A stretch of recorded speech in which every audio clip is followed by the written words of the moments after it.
Hello and welcome to Mastermind Academics. In today's video, I'm going to take you through three departments. You have the systems, risk, and the treasury. Before that, Mastermind Academics has some good news for you, and we are offering tutoring services. So if you need help in Cesim Bank or any related Cesim simulation, text us on the email on the description or on the WhatsApp number on the description. Thank you. So we are still doing a series of videos under the Cesim Bank. And for today, we're going to cover the systems, we have the risk, and lastly, we have the treasury. So we shall start with the systems and processes. And here we include decisions of about how much you're developing in our internet banking services and how much you're developing in our customer services.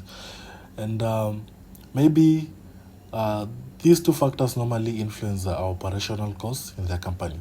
So we have the internet banking services, so you can choose maybe the percentage that you want to use in this round. Last round you can still use 100, so this round also you can still use 100. Also we have the customer satisfaction score, whereby we have the customer service processes and experience. And again, we are still using 100%, and you can see that the customer satisfaction score is 2.00. Next, we have the system and development, and here you can choose maybe the tech bellwether. We have the early adopter, late adopter, and the laggard. So you can choose to use the early adopter, and it has its own cost. You have the development cost and the operation cost, and also the personnel needed or the number of workers we need in this system development.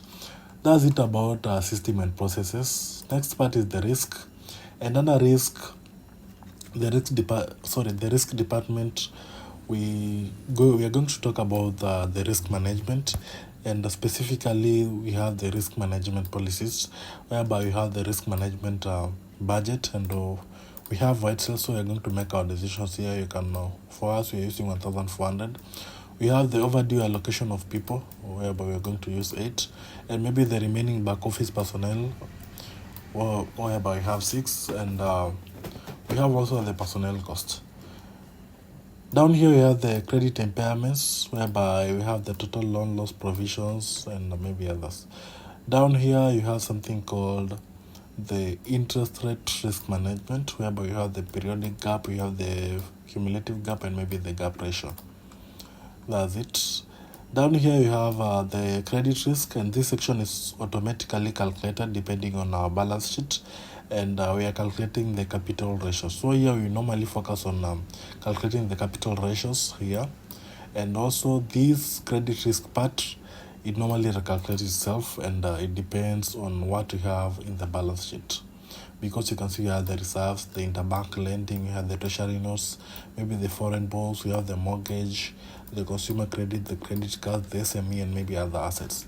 So it normally recalculates or calculates itself depending on what we have in the balance sheet.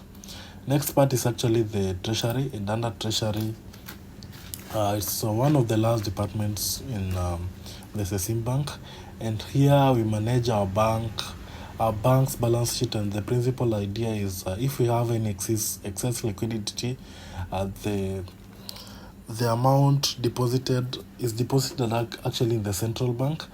So just in case if we have excess liquidity in our company, the amount will be deposited in the interbank lending, whereby we shall deposit our bank in the central bank, something called the central bank, whereby we can do interbank lending, and we normally charge it in basis points. So you can see that maybe if we deposit some amount under the interbank lending, you shall be given the interest in basis points. The treasury notes, you can also see we have 195 basis points, and next the foreign bonds, you can see we have 245 basis points.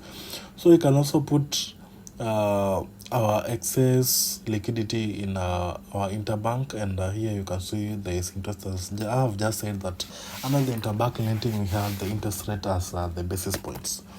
Also the liabilities, this part, if you have no enough liquidity, this means that maybe we have sold more credits to customers than what we have, then the system will take money from the central bank to keep the liquidity of the bank, and it's quite expensive.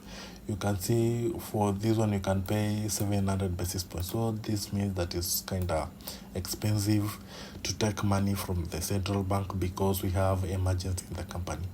So that's it about Treasury. And maybe if you need help in Cesim Bank or any related simulation, kindly contact us on the email in the description or on the WhatsApp number, and we shall sort you out. This marks the end of our videos or our department videos under Cesim Bank. So if you need help in Cesim Bank or any related simulation, text us on the email in the description or on the WhatsApp number, and we shall sort you out. Thank you for watching my video. Don't forget to share, subscribe, and like my video. Thank you so much.